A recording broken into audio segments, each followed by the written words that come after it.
आज हम लोग यूनिट 3 स्टार्ट कर रहे हैं, ठीक है। यूनिट 3 में टेस्टिंग ऑफ ट्रांसफार्मर है, ठीक है।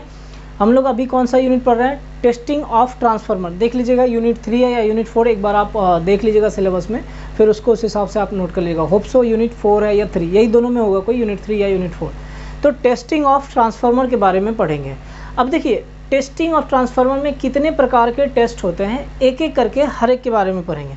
आपको मैंने ऑलरेडी पहले बताया है कि टाइप जो टेस्ट होता है कितने प्रकार का होता है, रूटीन टेस्ट होता है, टाइप टेस्ट होता है, इन सब के बारे में हमने ऑलरेडी पहले ही डिस्कस कर चुका है। अब हम लोग टेस्टिंग के बारे में पढ़ेंगे कि ट्रांसफार्मर में कितने प्रकार का टेस्टिंग किया जाता है और कौन सा टेस्ट जो है किसके अंदर आता है, रूटीन टेस्ट में कौन आता है या स्पेशल टेस्ट में कौन आता है, टाइप टेस्ट में कौन सा आता है ना। तो ये सब के बारे में हम लोग पढ़ेंगे एक एक करके। अब समझिए कि टेस्टिंग करने की आवश्यकता क्यों पड़ी, ट्रांसफार्मर जो है, ट्रांसफार्मर को टेस्ट करने का क्या ज़रूरत पड़ गया। देखिए कोई भी डिवाइस होगा, चाहे ट्रांसफार्मर हो, चाहे मोटर हो या जनरेटर हो, कोई भी डिवाइस होगा। तो अभी चूंकि हम लोग पढ़ेंगे ट्रांसफार्मर के बारे में, तो हम लोग बात करेंगे सिर्फ ट्रांसफार्मर के बारे में। देखिए तो जब ट्रांसफार्मर को बनाया जाता है, जब स्टार्टिंग में कह सकते हो कि नया ट्रांसफार्मर बनाया जाएगा, तो एक डिज़ाइन बनाया जाएगा कि उसमें जो भी मटेरियल्स यूज होंगे, किस प्रकार के मटेरियल यूज होंगे, इन सब के बारे में आपको जानना ज़रूरी है। तो वह जानकारी आपको कहाँ से मिलेगा? एक डिज़ाइन जो कि बनाया गया कि किस प्रकार का डिज़ाइन होगा। मतलब कहने का ये कह सकते हैं कि ट्रांसफार्मर में, मान लीजिए ट्रांसफार्मर में कोर होगा, तो वह कोर कितने केजी का होगा, कोर का जो वेट रहता है उसका एरिया कितना होगा, डायमीटर कितना होगा, जो कोर जो है क्लैंप से टाइट रहता है वह कितने मतलब कितना टाइट रहेगा, कितने साइज का क्लैंप यूज़ करेंगे, उस कोर का विंडो हाइट कितना होगा, है ना, ये सब। अब टैंक के अंदर रखेंगे तो ऑयल का वॉल्यूम कितना होगा, है ना, और फिर टैंक का साइज़ कितना होगा, कंजर्वेटर लगाएंगे तो कंजर्वेटर का कितना मतलब वॉल्यूम होगा कह सकते हैं, उसका डायमीटर क्या होगा, उसमें जो इंडिकेटर लगा रहेगा वह कितने साइज़ का इंडिकेटर रहेगा, बुकॉज रिले लगाएंगे कि नहीं लगाएंगे, या फिर जो वाइंडिंग किया गया है उस वाइंडिंग में कॉपर का साइज़ क्या रहेगा, LV के लिए कितना साइज़ रहेगा, HV के लिए कितना साइज़ रहेगा, करंट कितना रहेगा, वोल्टेज कितना रहेगा, इस तरह का बहुत सारा फैक्टर है। नट बोल्ट वगैरह बहुत सारा बेल्ट रहता है, फिर आपका CT रहता है, करंट ट्रांसफार्मर जिसको बोलते हैं, ये सब बहुत सारा आपको मटेरियल यूज किया जाता है ट्रांसफार्मर के अंदर, है ना। तो ट्रांसफार्मर के अंदर जो यूज़ किया जाता है वो सारा चीज़ आप कहाँ से पता करोगे? कि एक डिज़ाइन रहेगा, तभी तो उस हिसाब से आप बनाओगे। समझ में आ रही बात? तो कोई भी ट्रांसफार्मर अगर मैन्युफैक्चर करते हैं, चाहे किसी भी रेटिंग का, तो उसका एक डिज़ाइन बनाया जाता है। सबसे पहला वर्क यही है। अब डिज़ाइन में हर एक पैरामीटर आपको मेंशन किया हुआ रहेगा, चाहे उसमें लॉसेस हो, चाहे कॉपर लॉस हो या कोर लॉस हो, स्ट्रे लॉसेस हो, ये सब कितना रहेगा आपका, ठीक। या फिर आप इफिशियंसी कह सकते हो, वोल्टेज रेगुलेशन कह सकते हैं, या फिर आपका पोटेंशियल ड्रॉप जो कह सकते हो, या परसेंटेज इंपेडेंस जिसको बोलते हो, परसेंटेज इंपेडेंस वोल्ट, ये सब कितना रहेगा, इन सब के बारे में आपका जो डिटेल दिया रहेगा किस में रहेगा? डिज़ाइंड डेटा में रहेगा, ठीक। तो उस डिज़ाइन डेटा के हिसाब से आप क्या करेंगे? ट्रांसफार्मर को बनाकर तैयार करेंगे, ठीक है। डिज़ाइन के हिसाब से आपने ट्रांसफार्मर को बनाकर तैयार किया। समझ में आई बात? अब जब ट्रांसफार्मर तैयार कर दिया गया, तो ट्रांसफार्मर तैयार करने के बाद क्या होगा कि आपको ये कैसे पता चलेगा कि जो डिज़ाइन था उस डिज़ाइन के हिसाब से हमने बनाया है? तो उसके लिए क्या किया जाता है? टेस्ट को परफॉर्म किया जाता है। उसी के लिए क्या किया जाता है? टेस्टिंग किया जाता है। कि मान लीजिए डिज़ाइन में जो लॉसेस था, कॉपर लॉस हो गया या कोर लॉस हो गया, इफ़िशियंसी हो गया, रेगुलेशन हो गया, तो ये सब जो डिज़ाइन था, क्या हमारा इफ़िशियंसी, रेगुलेशन, बाकी और भी जो इसका बिहेवियर है या करेक्टरिस्टिक्स है कह सकते हैं, या जो परफॉर्मेंस है, क्या वह डिज़ाइन डेटा के हिसाब से है कि नहीं है? ये कैसे पता चलेगा? इन सब चीज़ों को जानने के लिए हम क्या करते हैं? टेस्ट परफॉर्म करते हैं ट्रांसफार्मर के ऊपर, ठीक। तो वही हमारा क्या कहलाता है? Testing of transformer. समझ में आई बात? तो ट्रांसफार्मर का जो टेस्टिंग किया जाता है, इसलिए किया जाता है कि जो डिज़ाइंड डेटा के हिसाब से हम बनाए हैं ट्रांसफार्मर को, क्या वह ट्रांसफार्मर उसी डिज़ाइन डेटा के हिसाब से है कि नहीं है। अगर मान लीजिए है, तब तो कोई परेशानी नहीं है। फिर एक चीज़ आपको देखना रह जाएगा कि जो BIS एक संस्था, बताए थे ऑलरेडी आपको, हम डिस्कस कर चुके हैं यूनिट 2 में, कि जो BIS है वह एक अपना पैरामीटर देता है, क्या वह उस पैरामीटर के हिसाब से है कि नहीं है। टेक्निकल पर्टिकुलर देता है, क्या उस हिसाब से है कि अगर है तब तो किसी तरह का कोई परेशानी है नहीं, उसको आप क्या करेगा, उसको मार्केट में आप बेच सकते हो। समझ में आई बात? लेकिन अगर मान लिया जाए कि उस डिज़ाइंड डेटा के हिसाब से नहीं है, लॉसेस हो गया, लॉसेस बहुत अधिक बढ़ गया, इफ़िशियंसी कम हो जाएगा, समझ रहे हैं बात को। करंट बहुत अधिक हो रहा है, मान लो एचवी का करंट अधिक हो जा रहा है, तो कुछ ना कुछ रीज़न होगा। स्ट्रे लॉसेस अधिक हो गया, हाई वोल्टेज कर रहे हो तो वहाँ पे फॉल्ट मार दे रहा है, शॉर्ट मार दे रहा है, तो इस तरह से बहुत सारा चीज़ होगा। तो कहने का ये मतलब हुआ कि अगर मान लीजिए ट्रांसफार्मर को टेस्ट किया, टेस्ट करने के दौरान अगर डिज़ाइन डेटा के हिसाब से आपका पैरामीटर है, ठीक है, तब तो सही है। लेकिन अगर डिज़ाइन डेटा के हिसाब से पैरामीटर नहीं है तो आप क्या करोगे?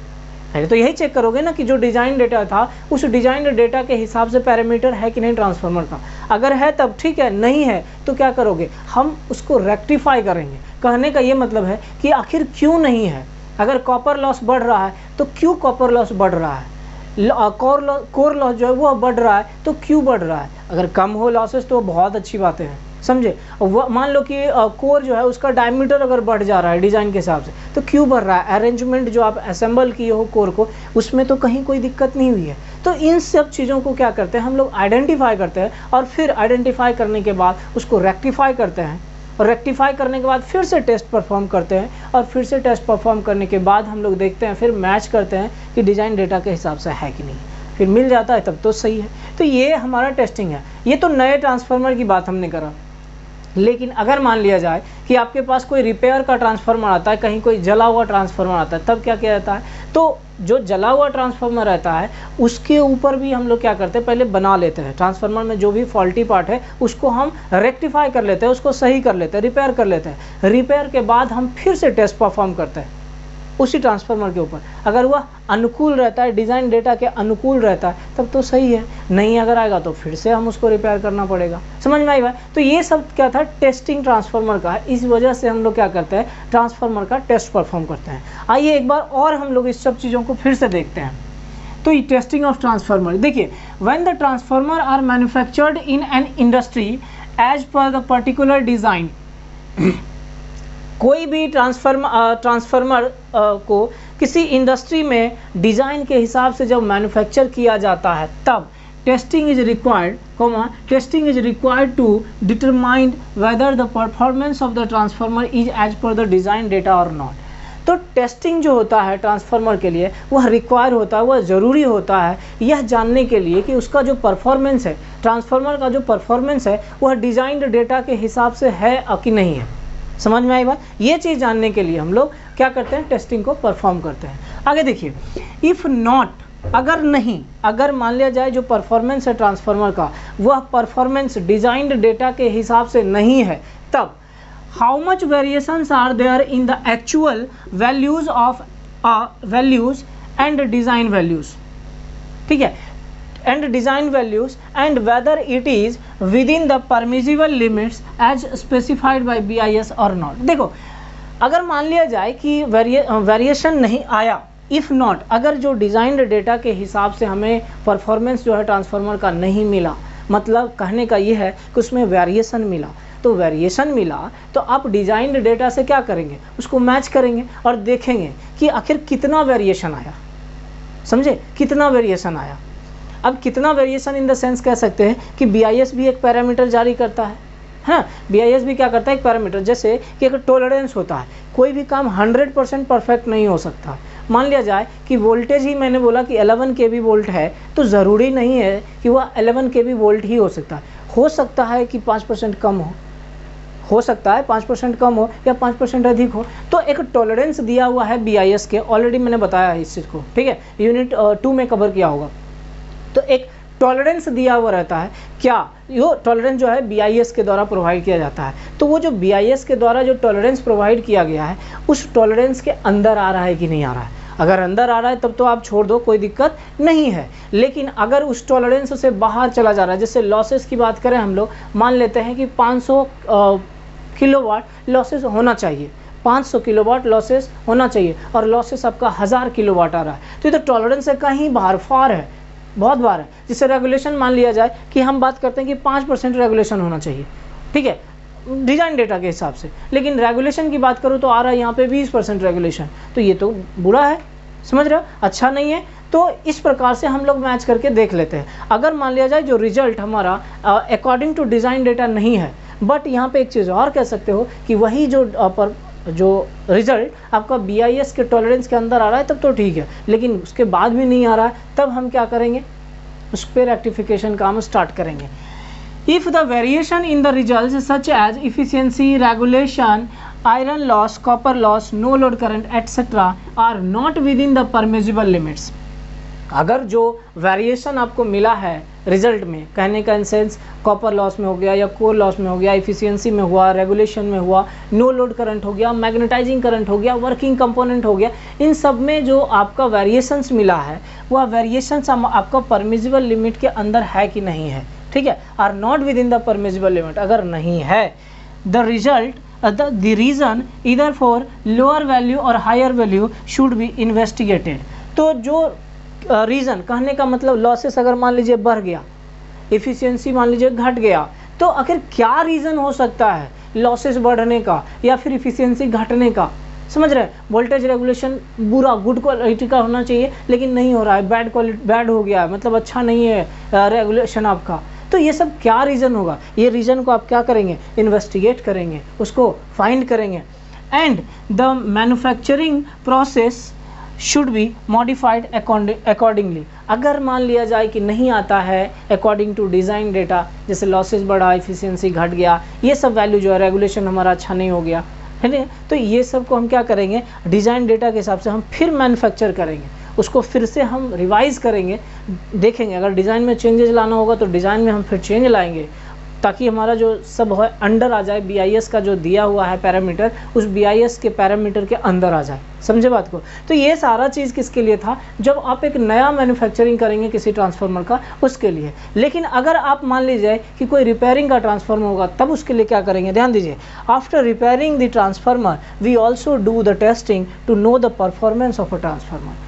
जो रिपेयरिंग का ट्रांसफार्मर रहता है, उस ट्रांसफार्मर को रिपेयर जब आप कर देते हो तो रिपेयरिंग के बाद भी हमें क्या होगा, उस ट्रांसफार्मर का परफॉर्मेंस जानना पड़ेगा, ठीक है, कि मतलब जो डिज़ाइन के हिसाब से था कि नहीं, क्योंकि मान लिया जाए रिपेयर करे हो तो वह भी तो कोई ना कोई डिज़ाइन के हिसाब से पहले बना होगा, फिर ना गया होगा फील्ड में, वहाँ वर्किंग कंडीशन में होगा, कोई फॉल्ट आया होगा, जल गया होगा, फिर उसको मैन्युफैक्चरिंग कंपनी में अप्लाई, तो कोई पुराने डिज़ाइन से तो वो बना होगा ना, तो वह डिज़ाइन निकाल के हम लोग देखते हैं कि उस हिसाब से है कि नहीं है, या जो आपका रिजल्ट आ रहा है कि नहीं। अगर आ रहा है तब तो ठीक है, नहीं आ रहा है तो फिर उसको आपको सही करना पड़ेगा। समझ में आई बात। तो ये था टेस्टिंग ऑफ ट्रांसफार्मर। अब हम लोग देखेंगे कि कौन कौन सा टेस्टिंग हम लोग पढ़ेंगे या कौन कौन सा टेस्ट हम लोग परफॉर्म करते हैं ट्रांसफार्मर के ऊपर में। पहले आप इसको नोट कर लीजिए।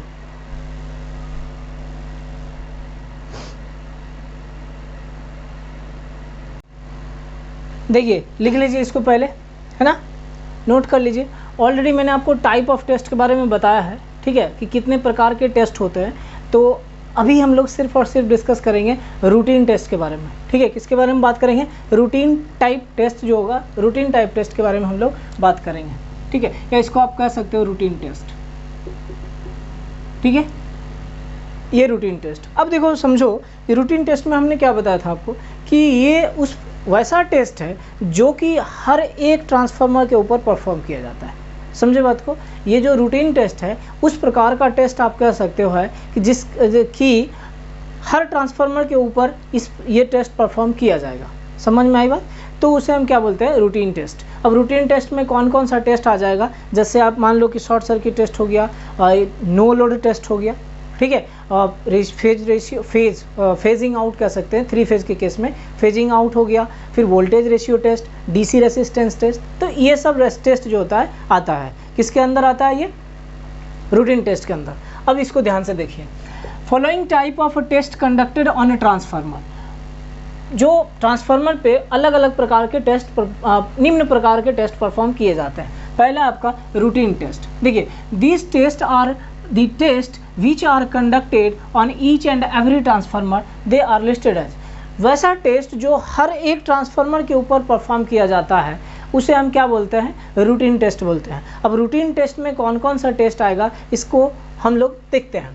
पहला देखिए कौन सा है? पोलैरिटी टेस्ट, ठीक है। पोलैरिटी आप ध्यान दीजिए, एडिटिव पोलैरिटी या सब्ट्रैक्टिव पोलैरिटी, किस प्रकार का पोलैरिटी है ट्रांसफार्मर में। यहाँ पे पॉजिटिव निगेटिव नहीं चलेगा, याद रखिएगा। पॉजिटिव निगेटिव डीसी में होता है, यहाँ पे पॉजिटिव साइकिल और निगेटिव साइकिल होता है। तो यहाँ पे जो ट्रांसफार्मर के केस में हम लोग जो पोलैरिटी देखेंगे यहाँ पे किस में देखेंगे, या तो एडिटिव या तो सब्ट्रैक्टिव। पढ़ेंगे हम लोग, कपलिंग वगैरह में आप पढ़े होगे, याद करो। मैग्नेटिक कपलिंग तो पढ़े होगे, तो उसमें याद करो कि यहाँ दिया हुआ रहता था, डॉट दिया हुआ रहता था, क्रॉस दिया हुआ रहता था। याद करो, करंट इन करता था, सब में इन करता था तो ऐड कर लेते थे अगर दूसरे में आता। तो इस प्रकार से हम लोग देखेंगे, पढ़ेंगे, इसमें टेस्ट करेंगे कि किस प्रकार से हम पोलैरिटी चेक करते हैं ट्रांसफार्मर का। दूसरा आता है वोल्टेज रेशियो। वोल्टेज रेशियो कह लो, या इसको आप क्या कहते हो, टर्न रेशियो भी कह सकते हो।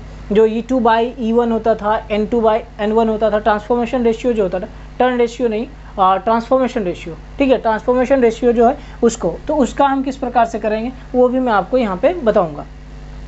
डीसी रेसिस्टेंस टेस्ट, जो वाइंडिंग्स होते हैं उसके बीच में कितना रेसिस्टेंस है, इसका टेस्ट हम लोग परफॉर्म करके देखेंगे कि किस प्रकार से ये टेस्ट भी किया जाता है किसी भी ट्रांसफार्मर के ऊपर में। सिंगल फेज का भी देखेंगे और 3 फेज का भी देखेंगे।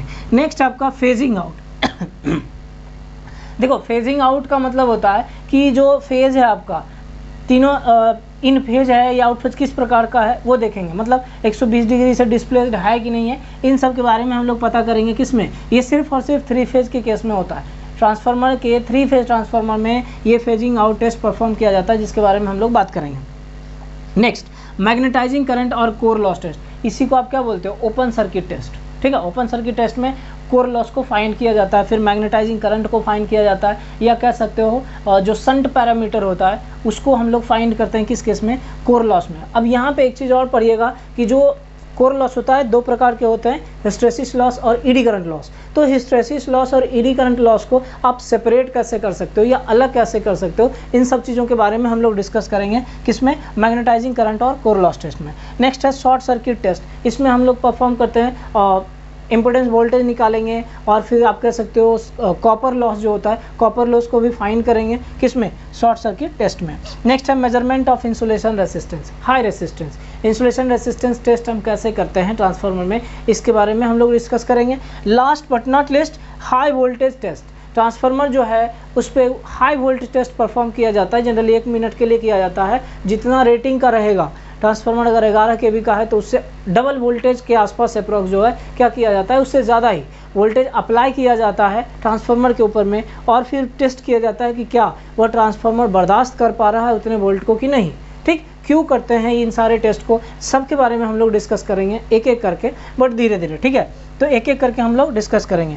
ध्यान रखिएगा कि जो हम अभी स्टार्ट किए हैं, मैं ऐसा मान के चल रहा हूँ कि आप लोग ट्रांसफार्मर पढ़ चुके हो। ऐसा नहीं है कि हमको ट्रांसफार्मर का ABCD स्टार्ट करना। ऑलरेडी प्रीवियस सेमेस्टर में आपने ट्रांसफार्मर के बारे में पढ़ा है। नहीं पढ़े हो तो अभी ही बुक से आप स्टार्ट कर लो, पढ़ना शुरू कर दो ट्रांसफार्मर को, क्योंकि इसमें बहुत सारा चीज़ आएगा जो कि आपको पढ़ा हुआ मिलेगा, समझे। लेकिन बहुत कुछ है जो कि आपको नहीं पढ़ा हुआ मिलेगा, तो उसको हम यहाँ पे सॉर्ट आउट करेंगे, उसको पढ़ेंगे, ठीक। लेकिन पढ़ चुके हो ट्रांसफार्मर को। अब जैसे मान लो कि आपको बोलेंगे वोल्टेज रेशियो क्या होता है, तो ये तो आपको आना चाहिए ना, समझ रहे हो बात को। या हम बोले पोलैरिटी क्या होता है ट्रांसफार्मर केस में, तो ये भी आपको पता होना चाहिए कि एडिटिव होगा कि सब्ट्रैक्टिव होगा, मतलब कितने प्रकार का पोलैरिटी होगा ये तो मालूम होना चाहिए एटलीस्ट। तो मैं ऐसा मान के चल रहा हूँ कि आप लोग पढ़ चुके हो, ठीक। एक चीज़ और आप ध्यान में रखिएगा कि ऑब्जेक्टिव जो है RK राजपूत का वो हम लोग स्टार्ट किए हैं, ठीक है। ट्रांसफार्मर का ये स्टार्ट किए हैं, तो जिसने भी सब्सक्राइब नहीं किया चैनल को, वो जाके चैनल को सब्सक्राइब कर लीजिएगा। स्टीम एकेडमी, ठीक है, STEMACADEMY स्टीम एकेडमी चैनल है। उस पर अगर आपको ऑब्जेक्टिव चाहिए या इससे टेस्टिंग से रिलेटेड भी ऑब्जेक्टिव वहाँ पे डाला जाएगा, तो आप अगर सब्सक्राइब नहीं किए हो तो जाके सब्सक्राइब कर लीजिएगा। स्टीम एकेडमी, ध्यान रहे आपको, ठीक है, सब्सक्राइब करना मत भूलिएगा। STEM ACADEMY स्टीम एकेडमी, ठीक। तो फिर हम लोग एक एक करके सारे टेस्ट के बारे में पढ़ेंगे। नेक्स्ट लेक्चर में हम लोग स्टार्ट करेंगे इसको, ठीक। जाने से पहले ध्यान रखिएगा, एक पेड़ आप ज़रूर लगाइएगा, अपने दोस्त लोग को भी बोलिएगा, वह भी लगाएंगे, ठीक है। फिर मिलते हैं नेक्स्ट लेक्चर में, धन्यवाद।